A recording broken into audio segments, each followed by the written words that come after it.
ನಾವೇನಾದರೂ ಹೇಳಿದರೆ ನಾವು ನಿಷ್ಠೂರ ಆಗ್ತೀವಷ್ಟೇ. ಆಮೇಲೆ ಅದಕ್ಕೂ ನಾವೇ ಮಾತು ಕೇಳಬೇಕು. ಯಾಕೆ ನೆಗೆಟಿವ್ ಆಗಿ ಯೋಚನೆ ಮಾಡ್ತೀರಾ, ಯಾಕೆ ನೆಗೆಟಿವ್ ಆಗಿ ಮಾತಾಡ್ತೀರಾ ಅಂತ. ನನಗೆಷ್ಟು ಹರ್ಟ್ ಆಗುತ್ತೆ ಗೊತ್ತಾ? ನನ್ನ ನೋವು ಯಾರಿಗೂ ಅರ್ಥ ಆಗ್ತಾ ಇಲ್ಲ ನೋಡು. ಸಮಾಧಾನ ಮಾಡ್ಕೊಳ್ಳಿ, ಹಾಗೆಲ್ಲ ಅಂದ್ಕೊಳಕ್ ಹೋಗ್ಬಿಡಿ. ನಾನಿದ್ದೀನಿ ನಿಮ್ಮ ಜೊತೆ, ನಾನು ಯಾವತ್ತೂ ಬಿಟ್ಕೊಡಲ್ಲ ನಿಮ್ಮನ್ನ.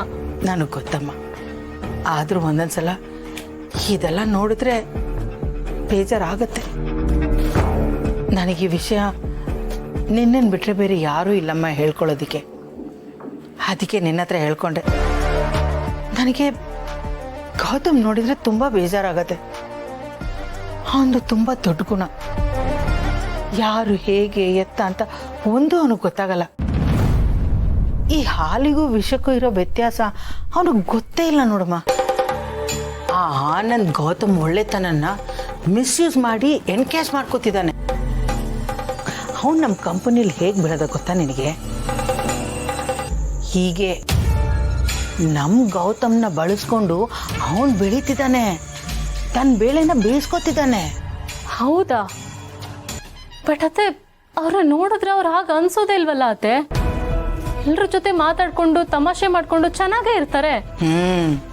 ಹಾಗಿರ್ತಾರಲ್ವಾ, ಅವರೇ ಮೋಸ್ಟ್ ಡೇಂಜರಸ್. ಆಚೆ ಎಲ್ಲರ ಹತ್ರ ಚೆನ್ನಾಗಿರ್ತಾರೆ, ಆದರೆ ಒಳಗೊಳಗೆ ಕತ್ ಕುಯ್ಯೋ ಕೆಲಸ ಮಾಡ್ತಾರೆ. ಆದರೆ ಅದು ಯಾರಿಗೂ ಕಾಣಿಸಲ್ಲ, ಗೊತ್ತೇ ಆಗಲ್ಲ ನೋಡು. ಈ ಆನಂದ್ ಕೂಡ ಹಾಗೇನೆ. ಎಷ್ಟು ಕಾಮಿಡಿ ಮಾಡ್ತಾನೋ ಅಷ್ಟೇ ಕ್ರಿಮಿನಲ್ ಮೆಂಟಾಲಿಟಿ ಅವನದು. ಆದರೆ ದೀಪದ ಬುಡ ಕತ್ಲೆ ಅನ್ನೋ ಥರ ನಮ್ಮ ಗೌತಮಕ್ಕೆ ಗೊತ್ತಾಗ್ತಾ ಇಲ್ಲ. ನಮಗೆ ಗೊತ್ತಾಗತ್ತೆ ನೋಡು. ಇನ್ಮೇಲೆ ನೀನು ಈ ಮನೆಯಲ್ಲೇ ಇರ್ತೀಯಲ್ವಾ, ಹೋಗ್ತಾ ಹೋಗ್ತಾ ನಿನಗೆಲ್ಲ ಗೊತ್ತಾಗತ್ತೆ. ಈ ಪ್ರಪಂಚದಲ್ಲಿ ಮುಖಕ್ಕಿಂತ ಜಾಸ್ತಿ ಮುಖವಾಡಕ್ಕೆ ಬೆಲೆ ಇರೋದಮ್ಮ. ನಾವು ಬರೀ ಮುಖವಾಡ ಮಾತ್ರ ನೋಡಿರ್ತೀವಿ, ಅಸಲಿ ಮುಖ ಕಾಣೋದೇ ಇಲ್ಲ.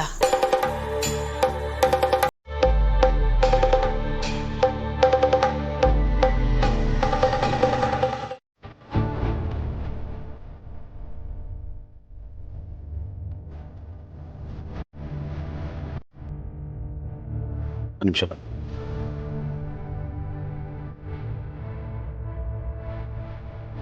ಇದ್ದಿದ್ರು ಇವನನ್ನ ನಮ್ಮನೆಗೆ ಯಾಕೆ ಕರ್ಕೊಂಬರಕ್ ಹೋದ?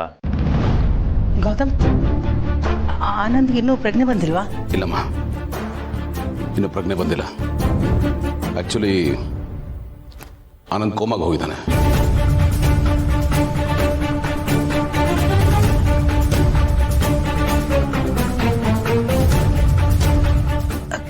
ಕೋಮಾಗ? ಆಮ. ಯಾವಾಗ ಸರಿ ಹೋಗತ್ತಂತೆ? ಡಾಕ್ಟರ್ ಏನು ಹೇಳಿದ್ರು? ಎಷ್ಟು ದಿನ ಅಂತ ಹೇಳೋಕ್ಕಾಗಲ್ಲ. ಪ್ರಜ್ಞೆ ಯಾವಾಗ ಬೇಕಾದರೂ ಬರ್ಬೋದು, ಸ್ವಲ್ಪ ಕಾಯಬೇಕು ಅಂತ ಡಾಕ್ಟರ್ ಹೇಳಿದ್ರು. ಅಲ್ಲ ಗೌತಮ್, ಕಂಡೀಷನ್ ಹೀಗಿರ್ಬೇಕಾದ್ರೆ ಹಾಸ್ಪಿಟ್ಲಲ್ಲಿ ಇರೋದು ಬೆಟರ್ ಅಲ್ವಾ? ಇಲ್ಲಿಗೆ ಯಾಕೆ ಕರ್ಕೊಂಡು ಬಂದೆ? ಡಾಕ್ಟರ್ ಅಡ್ವೈಸ್ ಮಾಡಿದ್ರಮ್ಮ, ಅವ್ರು ಆಸ್ಪತ್ರೆಯಲ್ಲಿ ಇರೋದಕ್ಕಿಂತ ಮನೆ ವಾತಾವರಣದಲ್ಲಿದ್ದರೆ ಆದಷ್ಟು ಬೇಗ ರಿಕವರಿ ಆಗ್ಬೋದು ಅಂತ. ಅದಕ್ಕೆ ಇಲ್ಲಿ ಕರ್ಕೊಂಬಂದೆ. ಅದೇನೋ ಸರಿ. ಆದರೆ ಗೌತಮ್, ನನಗೇನು ಅನ್ಸುತ್ತೆ ಅಂತಂದರೆ, ಅವನು ನಮ್ಮ ಮನೇಲಿರೋಕ್ಕಿಂತ ಅವನ ಮನೇಲಿರೋದು ವಾಸಿ ಅಲ್ವಾ? ಎಷ್ಟೇ ಆದರೂ ಅದು ಅವನ ಮನೆ, ಅಲ್ಲಿ ಈ ಹೋಮ್ಲಿ ಫೀಲಿಂಗ್ ಬರುತ್ತಲ್ವಾ? ನಾವು ಅಂದ್ಕೊಂಡಿದ್ಕಿಂತ ಅವನು ಬೇಗನೆ ರಿಕವರಿ ಆಗ್ಬೋದಲ್ವಾ? ಲಾಜಿಕ್ ಪ್ರಕಾರ ಅದೇ ತಾನೇ ಕರೆಕ್ಟು ಅಲ್ವಾ ಅಣ್ಣ?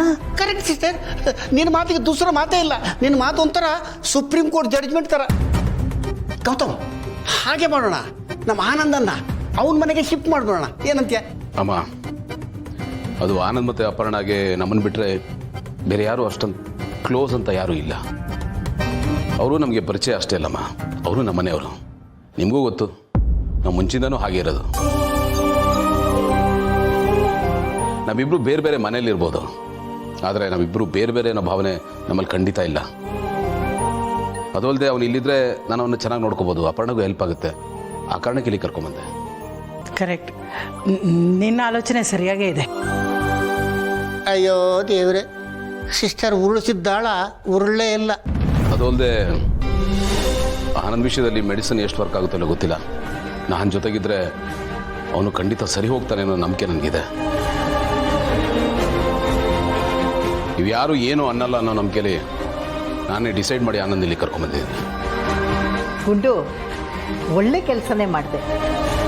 ಈಗ ಆಪ್ತ ಮಿತ್ರ ಎಲ್ಲಿರ್ತಾನೆ ಅನ್ನೋದು ಮುಖ್ಯ ಅಲ್ಲ, ಅವನು ಎಷ್ಟು ಬೇಗ ಗುಣ ಆಗ್ತಾನೆ ಅನ್ನೋದು ಮುಖ್ಯ. ಆಕ್ಸಿಡೆಂಟ್ ಮಾಡಿಸಿದ ಇವರೇ ಅಲ್ವಾ? ನನಗೇನು ಗೊತ್ತೇ ಇಲ್ಲ, ನನ್ನ ಹತ್ರ ಏನೂ ಹೇಳೇ ಇಲ್ಲ ಅನ್ನೋ ಥರ ಮಾತಾಡ್ತಿದ್ದಾರಲ್ಲ. Hello baby, are you there? ಹಾಂ ಹೇಳಿ. ಇನ್ನು ಸ್ವಲ್ಪ ಹೊತ್ತಿಗೆ ನಿನ್ನ ಮೀಟ್ ಮಾಡ್ತೀನಿ ಬೇಬಿ. ಇಬ್ರು ಎಲ್ಲಾದ್ರೂ ಆಚೆ ಹೋಗೋಣ.